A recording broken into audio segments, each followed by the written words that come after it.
Welcome back to the Adam Gold Show. I am Adam Gold. Victoria's producing the program. On a Chip Day! And this is how we get Chip and Victoria back together on the radio, is that I tricked Victoria into having Chip on a Tuesday, so Victoria's here. Chip Patterson, the one and only. So I'm sure you guys have already connected. Thank you very much for joining us a day early. And before we have had a chance to mock the committee's mocking of the college football playoff. But before we get to that, and we are going to talk at least a little bit about that in our allotted time today, just your thoughts. I'm sure you guys have discussed it, whether or not you've done a Cover 3 podcast already, or it was something that you guys talked about, man, when is this going to happen? Because it probably should have. I think it should have happened at the end of last season. But just your thoughts on Mack Brown being let go by the university. First of all, two things. Number one, you are a real friend. A real friend builds bridges and, tries to mend things. And clearly that's what you've done here with my fractured relationship with Victoria. And I appreciate your friendship for that. I'm sure she does as well. Number two, I just want to say a real thank you earnestly from the bottom of my heart to Lawrence, Bubba Cunningham, to Mack Brown, to Jeremy Sharp, to everybody at North Carolina University administration for timing this perfectly for Chip. Because people say, what are you still a fan? Like, what do you root for? And I've always said I root for me. I root for all my picks to be correct, for my opinions to sound smart, and I root for things that are not going to turn my day upside down. So the fact that this news, which for the record did surprise me as I received it, the fact that this news came to me shortly before a Cover 3 podcast was scheduled to go, as I am sitting alone in my office, not with my family, out at lunch somewhere, and as I have enough time to be able to jump on CBS Sports HQ and do the Cover 3 podcast and start to work on a column and visit with my friend Adam Gold, because we practice multi-platform excellence, I thank the University of North Carolina for perfect timing with this surprising announcement. So I thought it was a surprise. I understood the thought process if you were going to bring Mack Brown back for 2025. I understood it from a perspective of looking around the country and seeing that at Florida, at Baylor, at Arkansas. I mean, even before Billy Napier had run off back-to-back wins against LSU and Ole Miss, we were seeing some of these power conference schools looking at the uncertain future of college athletics, looking at the potential of revenue sharing, looking at the more changes that could be ahead, and just thinking that maybe now's not exactly the time to be able to navigate these choppy waters. And I thought that with the experience of that a program builder and a CEO like Mack Brown can provide would be better than giving an opportunity to a coordinator that's never been a head coach before. And historically, not always coordinators, but your hiring pool is not bringing in a lot of coaches that can say that they've got that big time run a program throughout all kinds of changes.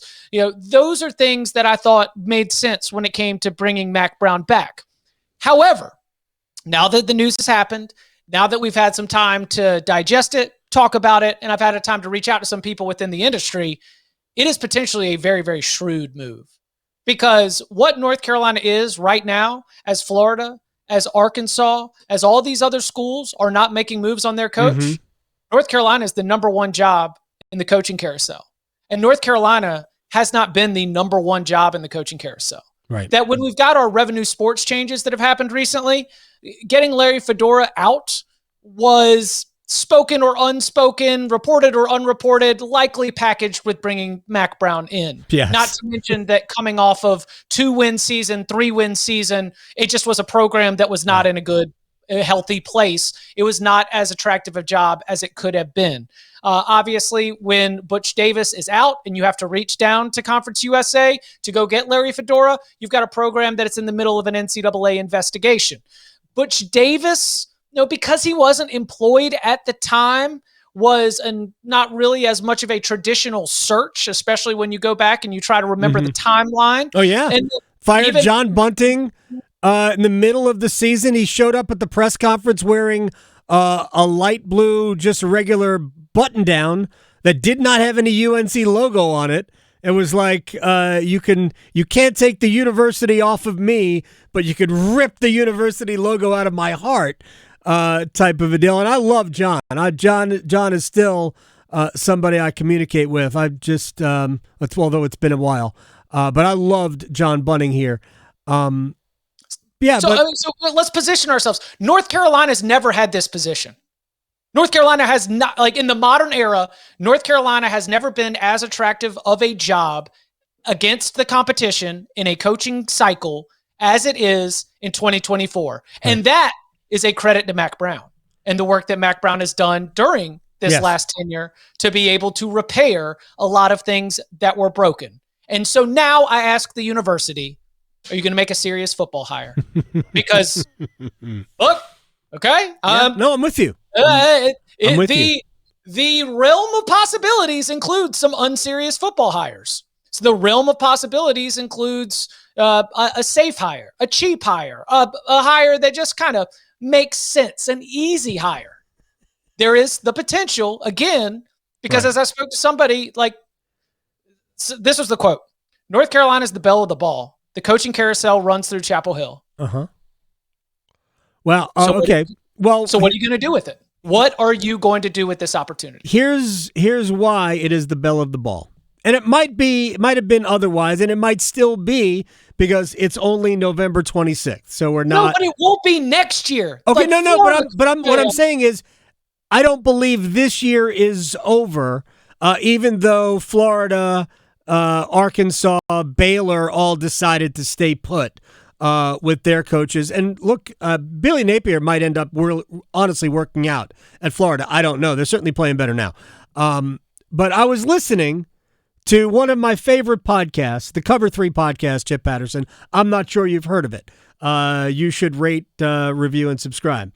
And I was listening to Bud Elliott say, isn't it amazing that we've had no division, no FBS, I think it was no FBS firings.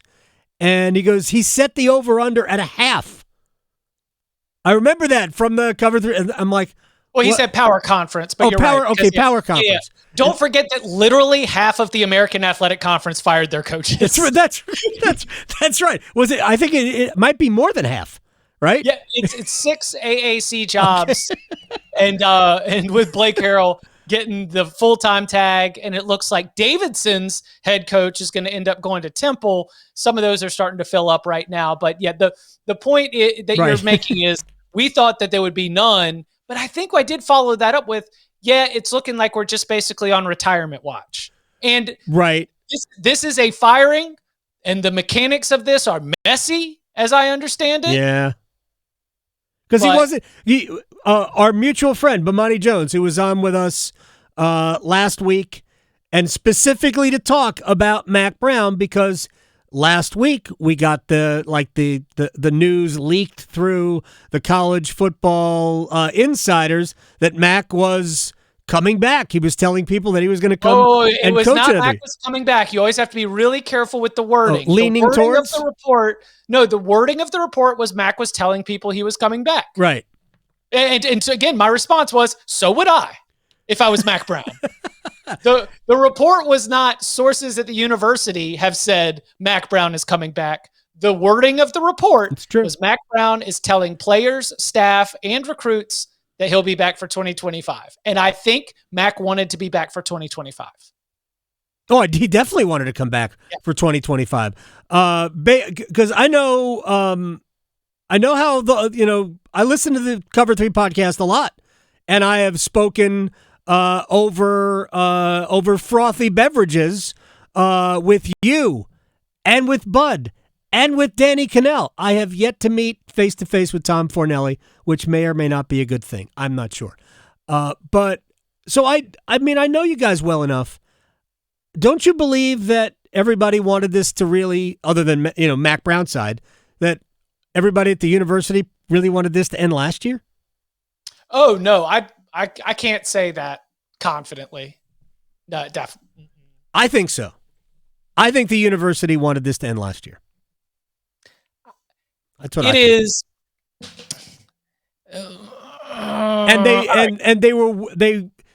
I think you cannot. I think the university community has been too fractured to use a phrase like everybody.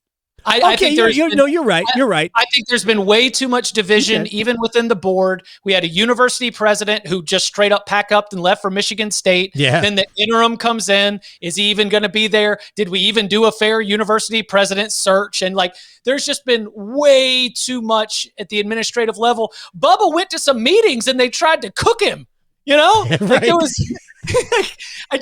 I cannot feel comfortable supporting or backing up any phrase that says everybody. You're right. You're right. That's my fault. Everyone at UNC encompasses a lot of people that don't agree with each other or see eye to eye on damn anything. You know what? You would be, and I guess you are actually, an incredible editor. Seriously. Uncanny how good you are at that. Because you're right. Everybody is not correct. Right. There were definitely some that I believe wanted last year to be the last season. I thought it was going to be based on Mack's always been very open, very cordial. And last year, man, they got about 5 games in and shut it down. Just shut it down.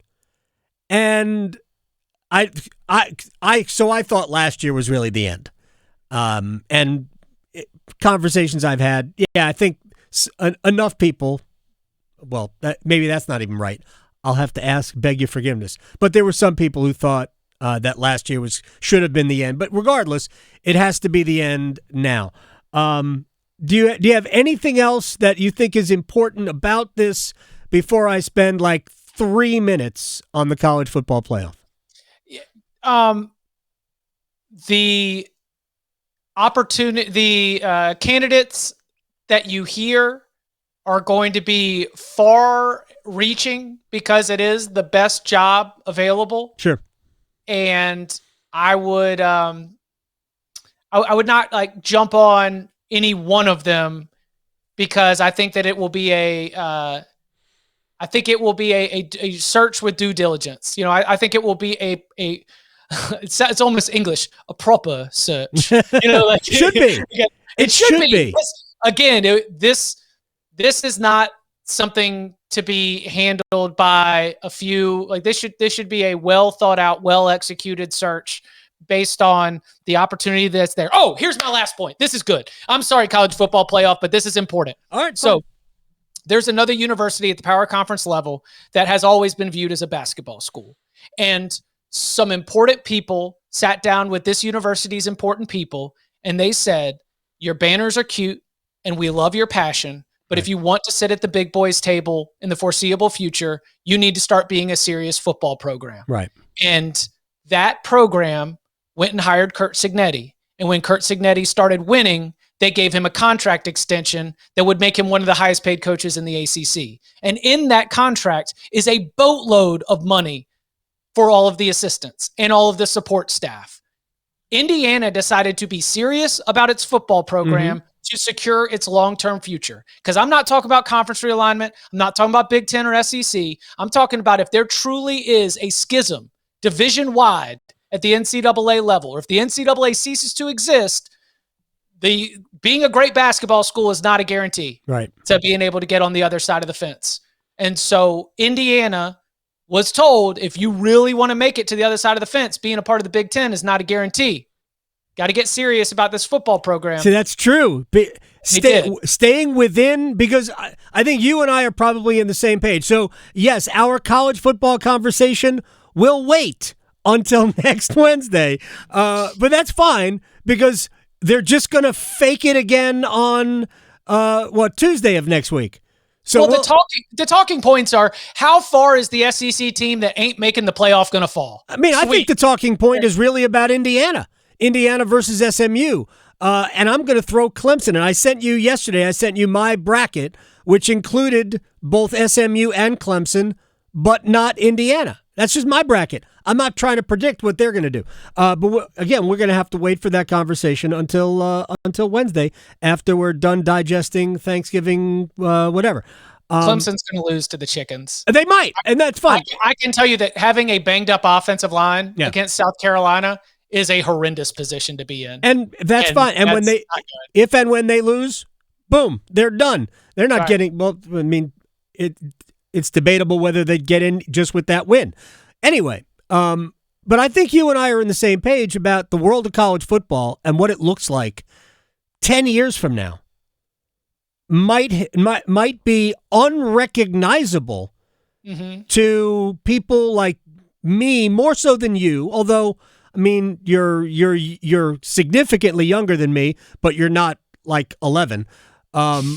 So people who grew up like loving a college football universe that looks even drastically different than it does today. And I think it will be virtually unrecognizable in 10 years. I really do. I think it's going to be a bigger version of the NFL. Right. My response was about, as I'm just listening to you, because I mean, one of the keys of our conversations is listening. You know, being a good editor requires listening, but it is recognizable. It'll look like the NFL. Yeah. And I don't love that. And for the record, I do not love that. That is not, it's not why I signed up for this. Mm-hmm. I'm with you. I hate it. I've learned to maintain my appreciation for college football because of the humanity and the community, because those are real people. And that you can just feel like the world is crumbling, but you spend 2 days around the enormous body that is a football team and all the support staff. And you get to see the same sort of like passion and the same sort of just youthfulness that has always drawn people to college sports in general. Some coaches have completely lost their mind as the money has gone up, but there's still some good ones out there. Right. And so it is tens of thousands of people that make their entire weekend about coming together, putting on their team's colors and going to the stadium. Yeah. And college football is losing its soul, but I promise you there's still some humanity in there. Yeah, by the way, I thought you were describing Mack, actually, because I think Mack, one of the reasons why this year, as it turns out, in retrospect, it was good that he was here, because I don't think there's another coach that could have negotiated. They could have handled the Tyler Kraft situation. No, I don't think there's not a single coach in college football was better suited to handling what needed to be handled with young people and burying a friend and a teammate. I think Mack was the perfect person for that. Chip, you are the best. We still have great leaders of men. Mack Brown will always be remembered as a great leader of men. No question about it. I appreciate your time. I know you guys are headed to the Big Ten championship game next week, but I believe you're going to be at home base on Wednesday, correct? Correct. I'll be flying up Thursday, so I'm all good to get back to our Wednesday 1:15 spot. And who knows, maybe Victoria will switch around her schedule and actually come and join us. Nope, will not happen. Chip Patterson, my friend, I appreciate your time. We'll talk to you later. Sounds good. Y'all be well. Chip Patterson, the best here on the Adam Gold Show. All right, when we come back, there are going to be people that will legitimately think, I just don't know why they don't get along. 100%. And they're wrong. We're fine. But I did tell Chip I will make a point every Wednesday that I'm not here to send him a text. Okay. To say, it's a Chip Patterson Wednesday wherever I'm at. Perfect. Absolutely perfect.